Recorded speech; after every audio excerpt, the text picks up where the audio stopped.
अभी साहब जो जलसा मुसाबिकतुल कुरान रखा गया किस किताब से रखा गया? बिस्मिल्लाहिर्रहमानिर्रहीम। ये आज हिफ्ज़ यासीन का मुसाबका और सूरतुल फील से लेकर सूरतुल नास तक का जो मुसाबका है ये मजलिस उलमा की जानिब से और नौजवाना ने शारुल मस्जिद की तरफ से रखा गया है। अल्हम्दुलिल्लाह इस मुसाबके को 5 फरा में तकसीम किया गया है। तकरीबन हर फरा में 20 से 25 तक के तलबा और तालिबात ने हिस्सा लिया है और ये नूरुल इस्लाम मस्जिद जो भारत नगर में वाक़ है उसमें मुसाबका जारी है। अनकरीब मुसाबके की तकमील होगी।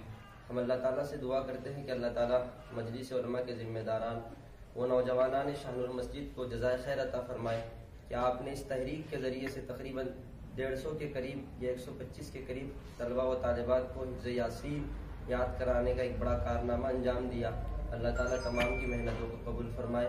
अब ये सेमीफाइनल अभी जारी है। बाद नमाज ज़ोहर इंशाअल्लाह फाइनल मुसाबका होगा और बाद नमाज मगरिब हज़रत मौलाना फारूक साहब मदनी दामत बरकातुहु आलिया के हाथों तमाम कामयाब होने वाले बच्चों और हिस्सा लेने वाले तलबा व तालिबात को इनामात से नवाजा जाएगा। अल्लाह ताला तमाम की काविशों और कोशिशों को कबूल फरमाए। फ़क़त वस्सलाम। आखिरी मुसाबका कहाँ होगा?